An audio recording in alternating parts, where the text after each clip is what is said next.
പാറൂസിൻ്റെ കയ്യിലിരിക്കുന്ന ഈ ഫ്രൂട്ട്സ് കണ്ടോ? ഇത് നിങ്ങളുടെയൊക്കെ വീട്ടിലുണ്ടോ? ഇത് മുത്തുവിൻ്റെ പറമ്പിൽ ആദ്യമായിട്ടുണ്ടായതാണ്. മുള്ളാത്തയെന്നാണ് പറയുന്നത്. ആത്തപ്പഴത്തിൻ്റെ വേറൊരു വെറൈറ്റിയാണ്. അങ്ങനെ ഇത് ആദ്യമായിട്ട് ഞങ്ങൾക്ക് വലിയ ഒരെണ്ണം തന്നെയാണ് ഉണ്ടായിരിക്കുന്നത്. അങ്ങനെ ഞാനിതിൻ്റെ വിളവെടുത്തിരിക്കുകയാണ് ഗൈസ്. സത്യം പറഞ്ഞാൽ പാറുവും ഞാനും ഇതൊക്കെ കഴിക്കാൻ ഇവിടെ ഈ സമയത്തുണ്ട് എന്നുള്ളതാണ്. ഇതിന് ചെറിയൊരു മണമൊക്കെ ഉണ്ട് കേട്ടോ. ഇത് നല്ലതായിട്ട് പഴുത്തിട്ടുണ്ട്. അപ്പോൾ ഇത് ഞങ്ങളിന്ന് പറിച്ചു വെച്ചിരിക്കുകയാണ്. ഇത് നാളെ മുറിക്കാനാണ്.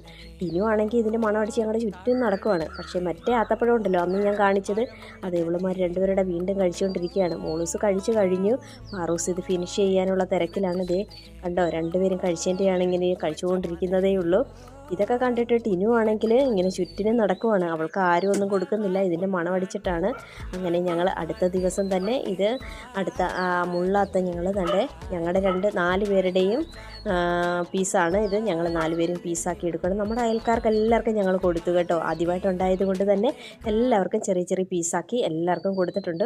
ഇത് ഞങ്ങളുടെ വീട്ടിലെ എൻ്റെയും പാറുവിൻ്റെയും ചേട്ടൻ്റെയും എൻ്റെയും പങ്കാണ്. അങ്ങനെ ഞങ്ങൾ മുറിക്കുകയാണ്. ഇത് ആദ്യമായിട്ട് ഉണ്ടായത് കൊണ്ട് തന്നെ ഇത് കഴിക്കാൻ ഭയങ്കര ഇതിൽ ഞങ്ങൾ ഇരിക്കുവാണ് കേട്ടോ.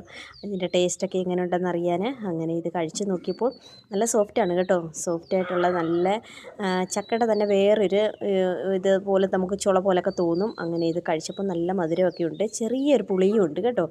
അങ്ങനെ ഞാനിതിൻ്റെ മരം നിങ്ങളെ കാണിക്കാം. ഇതേ ഇത്രയും ചെറിയൊരു മരമാണ്. ഒരു 2 വർഷമൊക്കെ ആയതേ ഉള്ളൂ ഇത് നട്ടിട്ട്. അപ്പോഴത്തേക്കും ഇതേ കായ്കളൊക്കെ ഉണ്ടായി കേട്ടോ. അതേ ഇനിയും ഇപ്പോൾ ഉണ്ട് കായ്കൾ. ആദ്യമായിട്ട് വിളഞ്ഞതാണ് ഇന്ന് നമ്മൾ മുറിച്ചത്. അങ്ങനെ ഈ മരങ്ങൾ എല്ലാവരും വെച്ച് പിടിപ്പിക്കണം. നമുക്ക് ക്യാൻസറിന് ഒക്കെ നല്ലൊരു മരുന്നാണ് ഇത്. ഇതിൻ്റെ ഇലയിട്ട് വെള്ളം തിളപ്പിക്കുന്നത്. അപ്പോൾ ഓക്കെ, ബൈ ബൈ.